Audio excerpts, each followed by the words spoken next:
I never forget the night I saw the king's true face. It wasn't the face of a ruler, but a monster hiding behind a mask of power. In our village, we all knew the stories about King Moku. He was said to be wicked, cruel even, but no one dared to speak against him. His soldiers patrolled the roads, and he took whatever he wanted from the people. But it wasn't just his greed that frightened us, it was the whispers of dark magic that surrounded him. One evening, after the sun set, I was walking home from the market. I took a shortcut through the forest, the shadows stretching long and eerie. As I walked, I heard a strange sound, a mix of chanting and low growls. Curiosity pulled me closer. I crept through the trees until I reached a clearing.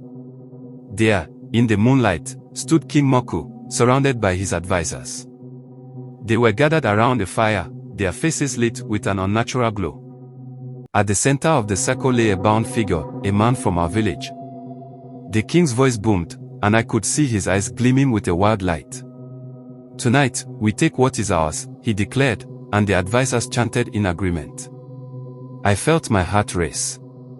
This wasn't just a gathering, it was a ritual. As they began to chant louder, the air grew thick. The man on the ground looked terrified, pleading for mercy. I wanted to run, but my feet felt frozen.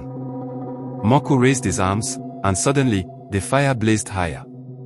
I watched in horror as the shadows twisted around the man, pulling him into the flames. It was then I realized, the king wasn't just cruel, he was a sorcerer, feeding off the fear and pain of others. I couldn't tear my eyes away.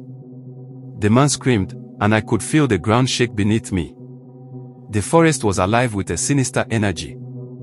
Finally, I managed to break free from my trance and stumbled back, my heart pounding. I ran through the trees, branches clawing at my skin. When I reached my village, I gasped for breath, unable to shake the image from my mind.